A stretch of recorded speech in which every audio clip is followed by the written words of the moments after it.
tengas miedo. Bueno, y ahora a quien le gusten los relatos de príncipes, princesas, reyes y reinos, hoy está de suerte porque vamos a hablar de una de esas historias. Vamos a hablar de un personaje a quien la historia no ha hecho justicia alguna. Toda la verdad sabemos que nunca lo vamos a averiguar, pero quizás podamos acercarnos un poco más que la mayoría. Con este programa de hoy también vamos a intentar esclarecer dónde comienza la verdadera leyenda negra de España y especialmente de su reinado. Y para ello debemos de profundizar en la vida de don Carlos de Austria y príncipe de Asturias, porque este es uno de esos personajes enigmáticos y estigmatizados dentro de la historia de nuestro país, y no es casualidad que su vida esté rodeada de misterio y oscurantismo. Seguramente que muy pocos de ustedes lo conozcan o hayan oído hablar de él, pero esperemos que cuando termine el programa eso cambie. Don Carlos de Austria y príncipe de Asturias nació en Valladolid el 8 de julio de 1545 y según la historia oficial falleció en Madrid el 24 de julio de 1568. Digo según la historia oficial porque luego veremos que esto al parecer no fue así. Según la historia, esto también nos cuenta que el príncipe siempre fue una persona débil y enfermiza durante toda su vida. Algunos historiadores lo achacan a la endogamia que solían practicar los austrias, pero ese no fue el causante del comportamiento que el príncipe desarrollaría a lo largo de su vida como nos han querido hacer creer. El príncipe don Carlos de Austria fue el primogénito del rey Felipe II, rey que pasó a ser conocido por la historia como el Prudente. Don Carlos fue el único hijo de su primera esposa, la reina María de Portugal, que falleció pocos días después del parto. Lo de que las madres de los reyes antiguamente la palmaran después de dar a luz un heredero varón era algo muy común, podríamos decir que algo así como una tradición real, porque no es casualidad de que esto ocurriera con bastante frecuencia. Era una manera de que el futuro rey no tuviera una referencia materna y así fuera más fácilmente educado para ser un tirano. Además de que si no interesaba que continuase ese linaje, solo tenían que quitarse de en medio a uno. La propaganda para la destrucción de los lazos familiares que hoy tanto se aplica a la sociedad en general ya se hacía con las familias reales hace siglos. Para que nos situemos en esta historia, 9 años después de que Felipe II enviudara, tras la concepción de un heredero a la corona de España, este se vuelve a casar en 1554 con María de Tudor, alias Bloody Mary, o sea, la sangrienta. Esta mujer tenía muy mala fama y muy bien ganada. Aparte de ser una psicópata, también ayudó a que Carlos II se convirtiera en el rey de Inglaterra. Y fue la que provocó la guerra entre católicos y protestantes de Inglaterra, que terminó, bueno, ya saben cómo terminó. Por entonces también muere Juana de Castilla, alias Juana la Loca, así seguro que todo el mundo la conoce, aunque bien podemos decir la mal llamada Loca, porque a esta, igual que a su bisnieto Carlos, la historia no les ha hecho justicia. La corte libertina borgoñesa, que venía personificada con Carlos V de Alemania y I de España, no tenía nada que ver con la corte de Castilla. Al año siguiente de morir Juana de Castilla, Carlos V abdicó en su hijo y 2 años más tarde murió, en el 58. Y en el 59, cuando Carlos de Austria tenía 14 o 15 años, no se les ocurre otra cosa que llevar al chaval a Valladolid a presidir un acto de fe, o sea, una ejecución en vivo de un hereje condenado a muerte, al que iban a quemar vivo. Podéis imaginar el trauma que sería para un joven presidir tal barbaridad. Eso fue algo que llegó a marcar la vida del príncipe, al igual que conocer a Jeromín, que ocurrió ese mismo año, el hijo bastardo de su abuelo Felipe V, que había tenido con Bárbara de Blumberg, una cabaretera alemana que aportó nuevos genes a la familia, porque estos eran bien feos, y así tuvieron a Juan de Austria, al que desde que se le presentó a don Carlos, se dictó que se le tratara de alteza, con todos los honores como si fuese de la familia, así que imaginaos el percal. A su madre la mataron cuando nació, su padre siempre estaba ausente y pasaba prácticamente de él, y encima las pocas veces que aparecía le venía con herederos ilegítimos. Por otra parte también había prisa en encontrar una pareja para el heredero del mayor imperio del mundo, y como por aquellos tiempos las guerras entre franceses y españoles eran algo muy habitual, pues entonces se decidió que Isabel de Valois, la hija de Enrique II de Francia y Catalina de Médicis, sería la candidata perfecta para la unión y la paz entre los reinos de España y Francia. Como de aquella no había Facebook, lo que hacían para ligar era intercambiarse retratos. Por supuesto, el Photoshop ya iba incluido dentro de las destrezas del pintor de la corte. Si hoy día veis cuadros de la época y os parecen personas poco atractivas, imaginaos cómo serían en realidad. En este aspecto, Isabel de Valois fue una mujer agraciada. Vamos, que no era fea, sino más bien guapa. Así que fácilmente don Carlos se enamoró. ¿Y quién no? Una chica guapa, hija de una de las mayores fortunas de la época. Aunque eso a don Carlos no le importaba mucho, porque lo que el chico buscaba era una buena mujer a la que poder amar el resto de su vida. Para comprender algunos hechos, uno tiene que intentar situarse dentro de la historia. No solo de los hechos ocurridos, sino también del tiempo en que estos transcurrieron. Hoy día, para ligar, existen multitud de aplicaciones. Para ligar, para buscarse novia o simplemente para echar un polvo. Pero la verdad es que se ha perdido lo más importante, que es el amor. El amor, el respeto, la educación y todos aquellos valores que nos hacían ser mejores personas. En la actualidad, la mayoría de la gente ni siquiera se molesta en escuchar a los demás, y menos en intentar comprenderles. A esto es a lo que principalmente nos ha llevado la era de la tecnología y la deshumanización. Pero en el pasado, y no tan pasado, la gente se comunicaba escribiéndose por cartas. Seguramente que más de uno recuerde que era eso. Sobre todo cuando te escribías con una persona querida que se encontraba lejos de ti. Esto es para que nos podamos hacer una idea de la relación que pudieron llegar a tener por aquellos tiempos, don Carlos e Isabel de Valois. Además, uno como heredero del mayor imperio de este mundo, que era el español, y la otra como hija de una de las mayores fortunas de la época, que eran los Médici. Desde sus posiciones de poder y el hecho de que tuvieran la misma edad hizo que estos congeniaran rápidamente. Se escribían cartas, intercambiaban retratos y también se hacían visitas, aunque nunca les dejaban estar solos. Siempre estaba la tía Juana en medio, la hermana de Felipe II. Y este tipo de relación fue la que principalmente propició que entre ambos se desarrollase una especie de amor platónico. Esto es algo importante que hay que tener en cuenta por todo lo que sucederá en un futuro. La Casa de los Austrias mantenía su poder principalmente gracias a matrimonios por conveniencia. En 1558 murió estéril María Tudor, la madrastra de don Carlos de Austria. Seguramente su esterilidad fuese la causa principal de su muerte. Por aquel entonces ya se estaba tratando la paz de Cambresis, que se firmaría un año más tarde, en el 59, y a Felipe II no se le ocurrió otra cosa que saltarse a su hijo y casarse con su prometida Isabel de Valois. Sí, como habéis oído, Felipe II le levantó la churri a su hijo. Y lo que bien tenemos que tener en cuenta es que el hijo no era un cualquiera, sino que era el heredero legítimo del mayor imperio conocido. Pues su padre se casó con su prometida en la iglesia de Notre Dame en 1559, más que nada para simbolizar la paz de Cambresis. Y más tarde la boda se celebró en Guadalajara, al año siguiente, en 1560. Su padre, con el que ni siquiera llegó a crear unos lazos afectivos, principalmente porque nunca se veían, y si le tenía algún tipo de respeto, lo terminó de perder cuando se enteró de lo que éste le hizo. La huella que este hecho marcó en don Carlos fue tan profunda que duraría toda su vida. También poniéndonos en el lugar de Isabel de Valois, que se prometió con el hijo, que tenía su edad y ya se habían enamorado, y luego le endosaron al padre, que tenía 33 años de edad cuando Isabel tan solo tenía 13. No debió ser nada fácil tampoco para la muchacha. El príncipe Carlos, al contrario que nos han querido hacer creer en la historia, no fue un loco violento, sino que fue una persona íntegra y con principios morales muy bien definidos, y que según iba pasando su vida se dio cuenta del desorden que gobernaba este mundo, sobre todo desde su posición como heredero del mayor imperio del mundo. Con esta familia que le tocó fue suficiente para hacerle plantearse algunas cuestiones muy relevantes, como por ejemplo el poder de la misma realeza o de los que dicen actuar en el nombre de Dios. Y como es lógico y normal, esto no le hizo mucha gracia al resto de la familia real y los poderes establecidos. Y este tipo de causas fueron las que principalmente le llevaron a ganarse la leyenda negra de que era un loco demente y degenerado a tal punto que terminó siendo encarcelado por su propio padre.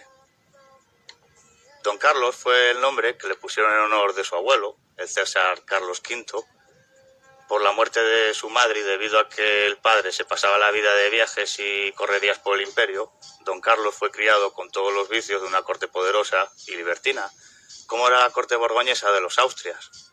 Vamos, que fue un niño que tuvo todo lo que quiso, aunque tampoco muy diferente de cómo son criados muchos niños a día de hoy. Frente a la ausencia de sus padres, fueron otros los que se encargaron de su crianza. Leonor de Mascareñas, que era su aya, y que fue la encargada principal de su educación, aunque también colaboraron Magdalena Ulloa, quien fuera la mujer de Luis Quijada, su ayo, con quien posteriormente relacionaréis un personaje muy importante en toda esta historia. Y aquí viene lo interesante.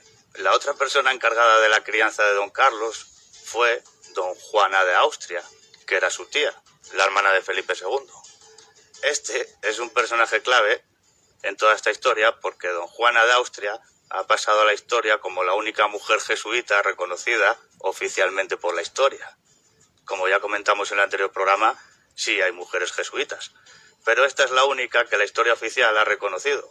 Imaginaos el poder que esta mujer podía tener por entonces para llegar a ser la única mujer perteneciente a una orden militar secreta exclusivamente de hombres, como son los jesuitas. El mismo Ignacio de Loyola comunicó a Juana por escrito su admisión, aunque lo hizo veladamente, sin hacer alusiones a su nombre real, y utilizando el seudónimo de Mateo Sánchez, posteriormente Montoya. Antes hubo que obtener dispensa de Roma, pues al parecer Juana, después de enviudar, había hecho voto de ingresar como franciscana. La petición de Francisco de Borja, defensor de los deseos de Juana de Austria, fue algo que incomodó al propio Ignacio de Loyola, pero se vio obligado a aceptar dada la significación social de la solicitante. Nos podemos imaginar que Juana de Austria era una mujer muy ambiciosa, y como por la vía real, al haber enviudado, no le iba a tocar nada, gracias a sus contactos con el papado, en especial con Francisco de Borja, que era su confesor, esta decidió hacerse jesuita, para así poder ostentar un poder mayor al que tenía y convertirse en la mano negra que manejaba por entonces a su hermano Felipe II. En 1561, cuando don Carlos tenía 16 años y tras una continua enfermedad que le acompañaba constantemente, su padre Felipe II dicen que siente necesidad de alejar a su hijo de la corte y pide informes a capitales españolas que estén próximas a la costa para ver si así mejoraba la salud de su hijo. Le respondieron de Cartagena y de Algeciras diciendo que sus ciudades estaban sin ningún tipo de enfermedades o epidemias, y Felipe finalmente no pudo enviar a su hijo fuera de la corte porque no tenía dinero. Como don Carlos era un problema para los intereses de su propio padre, este tenía que largarlo de la corte. Porque Isabel de Valois estaba a punto de tener su primera regla, y Felipe II quería asegurar sus genes de descendencia y por ello no quería que su hijo anduviera cerca. Finalmente lo enviaron a Alcalá de Henares con su tío Juan de Austria y con Alejandro Farnesio, que era el duque de Palma. En 1562 le piden dispensas al Papa porque se sigue buscando una novia para el príncipe de Asturias, pero el amor que Carlos sigue sintiendo por Isabel de Valois hace que éste rechace a María Estuardo, la que sería la futura reina de Escocia. Incluso también rechazó a su tía Juana de Austria. Le intentaron casar con la jesuita. Menudo infierno de matrimonio que iba a ser eso. Y da igual que fuera tía y sobrino, porque se pedía dispensas al Papa y este te daba su bendición y ¡hala! Incesto. En abril de 1562, don Carlos sufrió un accidente en el que cayó por unas escaleras, no se sabe muy bien por qué, porque la versión oficial cuenta que iba persiguiendo a unas chicas por la corte, pero eso sería algo más propio de su padre. Además, sabiendo el amor ciego que este aún sentía por Isabel de Valois, cuesta mucho imaginarse lo que nos cuentan de él. El accidente fue grave y se montó un gran revuelo. Acudieron médicos de su cámara, también los de la cámara de su majestad, y le hicieron trepanaciones, sangrías, y como no se solucionaba nada, por aquellos tiempos andaba por Alcalá de Henares un morisco de Valencia llamado Pinterete. Como el pueblo quería mucho a don Carlos, estos exigieron con manifestaciones públicas que fuera Pinterete quien se encargara de la sanación del príncipe. Y así ocurrió. Lo que pasa es que como Pinterete era un moro de Valencia, las curaciones que éste hacía eran por medio de plantas y ungüentos. Y eso ya por entonces no empezaba a ser muy bien visto por la Inquisición. Y entonces estos se inventaron que habían ido a buscar a un padre franciscano que había muerto 100 años antes, un tal Fray Diego, que ahora se le conoce como Fray Diego de Alcalá. Y no se les ocurrió otra cosa que coger los huesos de ese fraile, meterlos en la cama del príncipe para así atribuirles a ellos el milagro de la curación, como si de un hechizo se tratara, que es lo que consta en la versión oficial. como la curación del príncipe don Carlos. Bueno, aquello ya tuvo que ser lo más. Con 17 años que tenía el chaval, imaginaos, después de que su padre le hubiera levantado a su novia, y ahora la Inquisición y el Duque de Alba atribuían su curación a los huesos de un franciscano muerto. Llegado a este punto, imaginaos cómo se debió de sentir el príncipe. Pues parecido a nosotros cuando nos dimos cuenta de que todo este sistema en el que vivimos es un engaño. Y cómo instituciones como la Casa Real y la Iglesia controlan al pueblo por medio del engaño y la ignorancia. En agosto de 1563, cuando don Carlos tenía 18 años y su padre Felipe II aún seguía sin dinero, pero las Cortes de Castilla habían jurado como príncipe heredero a don Carlos, entonces su padre fue a las Cortes de Aragón a pedir dinero. Y las Cortes de Aragón le pusieron como condición que llevase al príncipe para jurarlo como príncipe de Asturias, a lo que el príncipe respondió que no iba. Imaginaos la tensión que se debía vivir por entonces entre padre e hijo para que este último se negara a ir a las Cortes de Aragón para jurar el cargo de príncipe de Asturias. Mientras tanto, siguieron buscándole novia. Esta vez el asunto recayó en Ana de Austria, la hija de los reyes de Bohemia, Maximiliano II y María de Austria, la hermana de su padre. Como los reyes de Bohemia ya habían sido informados de la fama de loco desequilibrado que habían creado en torno a la figura del príncipe, entonces para asegurarse de que no enviaban a su hija a casarse con un pirado, enviaron antes al barón de Diechstein para que hiciese un informe sobre la salud mental del príncipe Carlos. Y el informe dice lo siguiente, que este es una persona tenaz en sus ideas, cualidades que ya ostentaba en su adolescencia, y que tiene la virtud o el vicio de soltar siempre lo que piensa, sin pararse a examinar el asunto ni las personas que pueda ofender con su llaneza. Pondera que su memoria es excelente, que le hizo muchas preguntas cuando pudo departir con él como era de costumbre, y que le parecieron interrogantes acertados en contra de lo que habían contado confidentes cortesanos.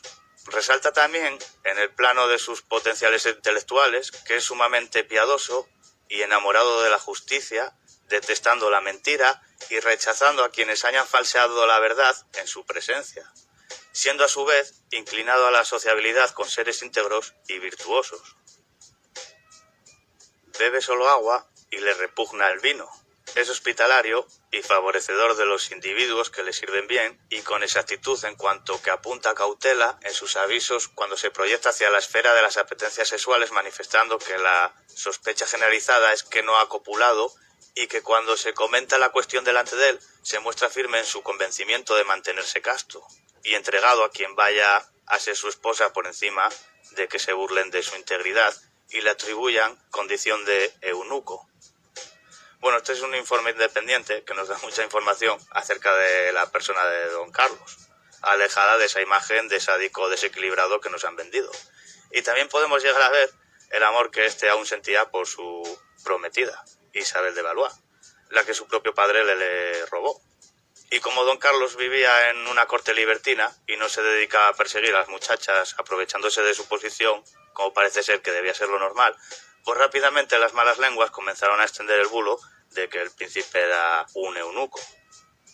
En 1566, don Carlos tiene una disputa por la cual está a punto de quitarle la vida al inquisidor general de España, que por entonces era Diego de Espinosa, un descendiente de una familia noble y adinerada, y al que se le encargó la realización de la pragmática sanción de 1567, que terminaría desencadenando la rebelión de las Alpujarras. Pues a este señor, según le nombraron inquisidor general, no se le ocurrió otra cosa que echar de la corte a Alonso Cisneros, que era un escritor de teatro satírico irónico que se metía con la monarquía y la iglesia en forma de ironía, pero que la gente se daba cuenta de ello. Pues cuando don Carlos encontró al inquisidor por la corte, después de haber expulsado a Cisneros, el príncipe agarró un cuchillo en la mano y le amenazó diciéndole: «¿Cómo osasteis, pobre diablo de cura, que no sois más que eso, impedir a Cisneros servirme?» Y a continuación añadió: «Por vida de mi padre, que voy a mataros». Como había gente alrededor, eso fue lo que principalmente impidió que el príncipe apuñalara al inquisidor general de la corte. Bueno, no sabemos si realmente hubiera llegado a apuñalarle, pero poco faltó. Finalmente, el inquisidor pidió disculpas ante el príncipe por haber expulsado a Cisneros de la corte, y al siguiente año, en 1567, los príncipes de Flandes se sublevaron y es entonces cuando se arman los tercios para ir a pacificar Flandes, que eran unos territorios delicados pero que a la vez eran importantes estratégicamente para una futura invasión de Inglaterra. Como futuro heredero, don Carlos tenía que haber sido el capitán de los tercios de Flandes. Por entonces el duque de Alba estaba con un ataque de gota y había que mandar a alguien a pacificar Flandes. Felipe II, que posponía todo este tipo de acciones, volvió a posponerlo una vez más para evitar que su hijo capitaneara los tercios. Cuando el duque de Alba se recuperó, fue a visitar al príncipe, seguramente con recochineo, para decirle que no se preocupara, que él se encargaría de los intereses de la corona. Y don Carlos volvió a agarrar un cuchillo y amenazó al duque de Alba diciéndole que lo iba a matar. Bueno, el duque de Alba era una persona más grande y corpulenta que el cardenal Espinosa. Y con ayuda de otras personas del palacio consiguieron reducir al príncipe. Estos y algunos otros altercados, por el estilo, fueron los que hicieron que los poderes mundiales de la época condenaran a don Carlos como un loco, un demente. Estaba claro que no interesaba que una persona con principios éticos y morales heredara el mayor imperio del mundo. Y entonces decidieron apartarle de la corte y no abdicar en él. Y eso fue lo que pasó en diciembre de 1567. Cuando Juan de Austria le revela a Felipe II que su hijo, el príncipe, está tratando de huir a Flandes para hacerse fuerte con los príncipes y crear un golpe de estado, en enero de 1568, Felipe encarcela a su propio hijo en el Alcázar, prohibiéndole todo tipo de visitas. Y también en ese año, Isabel de Valois queda embarazada. No sabemos muy bien de quién, si del Padre, del Hijo o del Espíritu Santo, pero quedó preñada. Y por su parte, el aislamiento de don Carlos ayudó a que se siguiera creando esa imagen de una persona demente y perturbada que nos siguen vendiendo hoy día. Hay registros de que este hacía constantes ayunos y bebía agua helada, bebía mucha agua de nieve, dicen. Como ya comentamos, así es como antiguamente se conseguía el agua destilada. Y que don Carlos hiciese constantes ayunos, bebiera mucha agua de nieve y caminara descalzo por el suelo, de piedra, como nos han contado, no es porque fuera un loco, sino más bien todo lo contrario.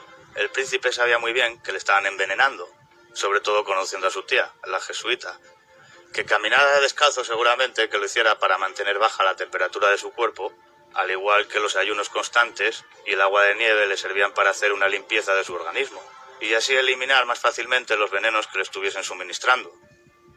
Si uno hace una buena desintoxicación, entonces es más inmune a los venenos. Eso espero que ya muchos lo hayan aprendido, porque hoy día nos están envenenando a todos. Como la situación del encarcelamiento no llevaba a ninguna parte, se decidió quitarse al príncipe del medio, pero no por decisión de la Casa Real, sino más bien por la propia decisión del príncipe.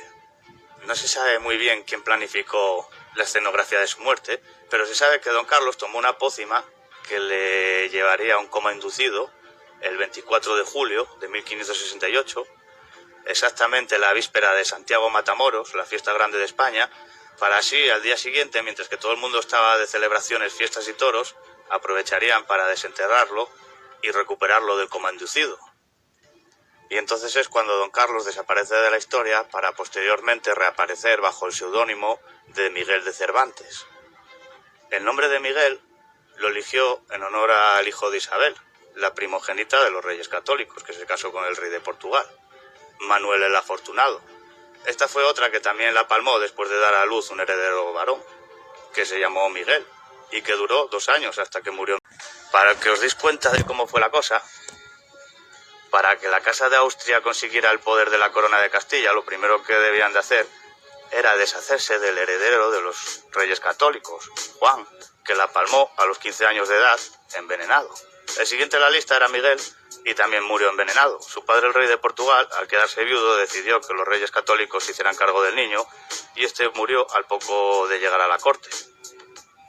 La siguiente en la lista negra era Juana de Castilla, a la que le amargaron la existencia a tal punto que pasaría a conocerse como Juana la Loca, la que se casó con Felipe I, el Hermoso, que era otro desgraciado como Felipe II.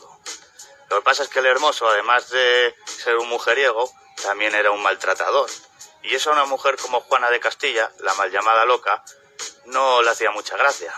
Hoy día, como vivimos en una sociedad promiscua, pues muchos no lo entenderán, pero en aquellos tiempos no era algo normal. Juana era una mujer muy adelantada a su tiempo y sabía tanto de asuntos militares como políticos, además de hablar latín, tocar la vihuela, que es un instrumento como la guitarra, y montar a caballo. Vamos, que era una persona muy preparada para ser una mujer de su tiempo, y no le hacía ninguna gracia que su marido le fuese infiel. Y como tampoco debía ser una de las que se ausentan de la realidad, eso fue la que la pudo llevar a sufrir ciertos desequilibrios, pero no la locura que nos han hecho creer, como para tenerla 46 años encarcelada en Tordesillas, primero por su padre y luego por su hijo. Esta sí que es la verdadera leyenda negra de España. Y todo esto lo podéis encontrar en la versión oficial.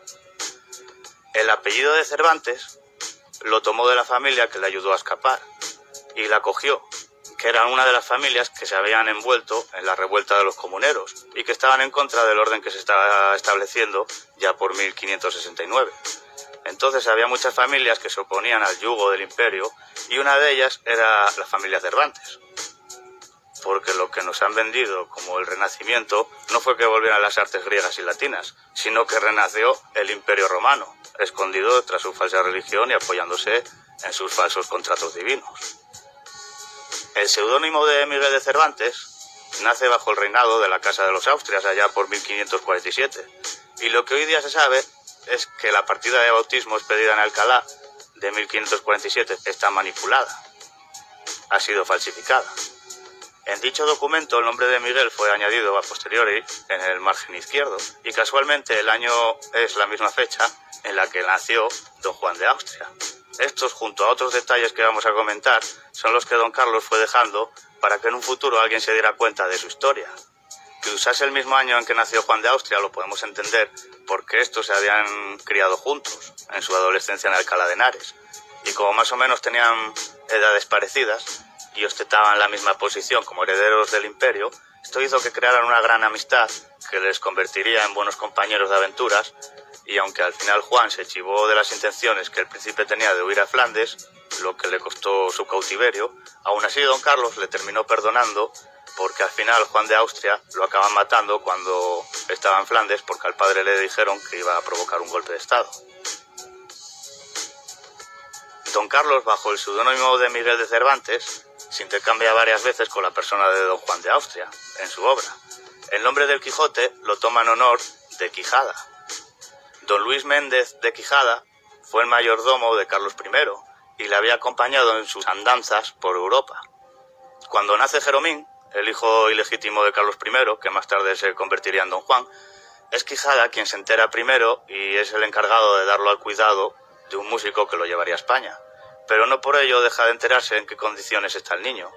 Cuando ya en España tiene noticias de que este no está recibiendo la educación adecuada, se lo notifica al rey y este decide que sea el mismo Quijada y su esposa quienes se ocupen del cuidado y la educación de Jeromín, bajo el secreto de no decir nada a nadie.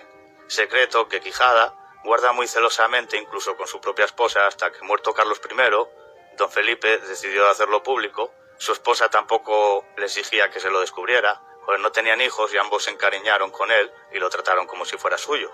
Por su parte, don Juan les correspondió. Quijada siguió saliendo de España en compañía del rey y por ello encargó a su esposa que educase al niño como si fuese el hijo de un gran señor, pero con sencillez, que no le estimulase el orgullo ni la ambición. Doña Magdalena, que era una gran mujer, se volcó con él, lo educó y este mostró una afición por la gramática y las letras y llevó a escribir en poco tiempo. Ella se ocupaba personalmente de su educación espiritual, misa diaria, intensa formación religiosa, con una atención especial a la práctica de las obras de misericordia, lo que dicen que contribuyó a hacer de don Juan un hombre generoso, abierto y de buenos sentimientos hacia el prójimo. Le enseñaron equitación y manejo de las armas. Este prestó mucha atención a las artes militares, la táctica militar, el uso de artillería, y por aquel entonces empezaron a llamarle Jeromín. Cuando Quijada volvía de permiso, el niño escuchaba ávidamente los relatos políticos y militares de don Luis, lo que fue una iniciación a la agitada historia de su tiempo, a la política internacional y militar. El respeto y el cariño de don Luis eran tales que en una ocasión de un incendio que se declaró en su casa, puso a salvo primero a Jeromín y luego a su esposa. Más tarde el rey Felipe nombra a Quijada ayo de don Juan. Recordemos que Quijada también era el ayo de don Carlos. Este le acompañaba cuando era requerido, aconsejándole siempre, No le acompañaba en las batallas marítimas porque no era hombre de mar, pero sí por tierra. Le acompañó en el intento de escapada que hizo don Juan para ir en ayuda de Malta. También le acompañó a sofocar la rebelión de las Alpujarras y allí resultó herido y murió. Don Juan lo sintió vivamente y así lo manifestó. Sufrió su agonía con doña Magdalena, que había ido a cuidarlo a Granada en tan amargo trance, y tras la muerte de don Luis de Quijada, don Juan siguió manteniendo el mismo afecto con doña Magdalena. Y volviendo a nuestro personaje principal, don Carlos, ahora bajo el seudónimo de Miguel de Cervantes, en la obra del Quijote se aprovecha de su anterior posición familiar para hacer crítica de algunos de los personajes que más marcaron su vida, como es el caso de la sobrina, Isabel Clara Eugenia, que fue la hija que tuvo su padre con Isabel de Valois, la que sería la sobrinastra de don Juan de Austria. Isabel Clara Eugenia fue la gobernadora de Flandes. Todo el cariño y el amor que Felipe II no le había dado a su hijo heredero don Carlos, ni tampoco le dio a su mujer Isabel, se lo dio a su hija Clara Eugenia. Y eso a don Carlos nunca le sentó muy bien. Lo primero que se sabe realmente de Cervantes es que en 1568 escribe el túmulo a la reina Isabel de Valois, que muere poco después de dar a luz un heredero varón. Y el niño no nació muerto, como se dice en la versión oficial, porque hay testigos de que se oyó los llantos al nacer. Felipe II no estaba muy seguro de si el hijo realmente era suyo o no, y por si acaso decidió matarlo.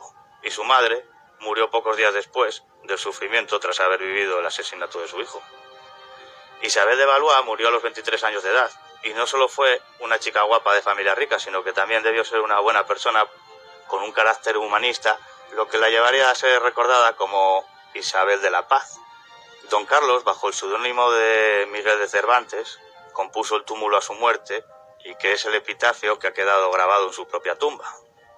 Bueno, por resumir un poco por encima la vida de Cervantes, en 1568 dicen que tiene un duelo con don Antonio Segura, un duelo que estaban prohibidos en la época bajo pena de amputación de mano. Y dicen que se escapa, según la versión oficial, se dice que un familiar de él tenía cierto contacto con el cardenal Giulio Acquaviva, quien cuentan que lo adopta, seguramente porque conocía su verdadera identidad, y le tiene unos cuantos años leyendo tanto los clásicos como los renacentistas, hasta el 71, que es la batalla de Lepanto, donde se cuenta que perdió el brazo. No lo perdió del todo, como dice el cuento del manco de Lepanto, pero sí le quedó prácticamente inutilizado por restos de metralla. De Cervantes tampoco ha quedado ningún retrato histórico, nunca se dejó retratar. La imagen que hoy día tenemos de él, como casi todo, es inventada. Se sabe que estuvo 4 años en cautiverio, en Argel, hasta en 1580, cuando regresa a España, que son 18 años más tarde de cuando había fingido su muerte. Por eso también ya era difícil que alguien lo reconociera, sobre todo porque cuando regresó ya no era el chico escuchumizao que andaba por la corte 20 años antes. Además, hasta 1605 no adquiere notoriedad como escritor, cuando ya tenía 55 años de edad. En 1585 fue cuando publicó La Galatea, pero como todo el mundo bien sabe, su mayor obra es Don Quijote de la Mancha, que se publica en 1605, pocos años después de la muerte de su padre, Felipe II. Y como este ya lo había perdido todo, entonces fue cuando decidió contar su historia, de manera que ésta pudiese evitar la censura inquisitorial que se estaba creando por entonces. Sabiendo que Don Quijote es la historia encriptada de la vida de Don Carlos de Austria, muchos de ustedes ya se habrán dado cuenta de quién fue Dulcinea del Toloso. Isabel de Valois. Isabel de Valois es un personaje muy importante en toda esta historia porque principalmente fue la causa de que Don Carlos, bajo el seudónimo de Miguel de Cervantes, publicase toda su literatura. Y a la que escriben en el Quijote: día de mi noche, gloria de mi pena, norte de mis caminos, estrella de mi ventura, la que merece ser señora de todo el universo y por la que acometo todos mis entuertos. Si a Don Carlos, además de robarle la novia, no le hubieran negado su reinado, entonces Isabel de Valois habría sido la señora de todo el universo conocido, por entonces, que era el Imperio Español. Don Quijote ve a Dulcinea como una princesa, aunque todos los demás la ven como una campesina. Miguel de Cervantes se casó con una campesina y él juega mucho con este doble sentido en su relato. En la primera parte del Quijote podemos leer: «Eso no, voto a tal», respondió con mucha cólera Don Quijote, y arrojóle como tenía de costumbre, «y esa es una muy grande malicia, o bellaquería». Por mejor decir, la reina Madasima fue muy principal señora, y no se ha de presumir que tan alta princesa se haya de mancebar con un sacapotras, y quien lo contrario entendiere, miente como un gran bellaco. Y yo se lo daré a entender a pie o a caballo, armado o desarmado, de noche o de día, o como más gusto le diere. Aquí hay un dato muy revelador, y es que Isabel de Valois, en el círculo privado de la corte, se la llamaba Madamasima, que era el diminutivo de señorita en francés, y esto Miguel de Cervantes no lo tenía por qué saber.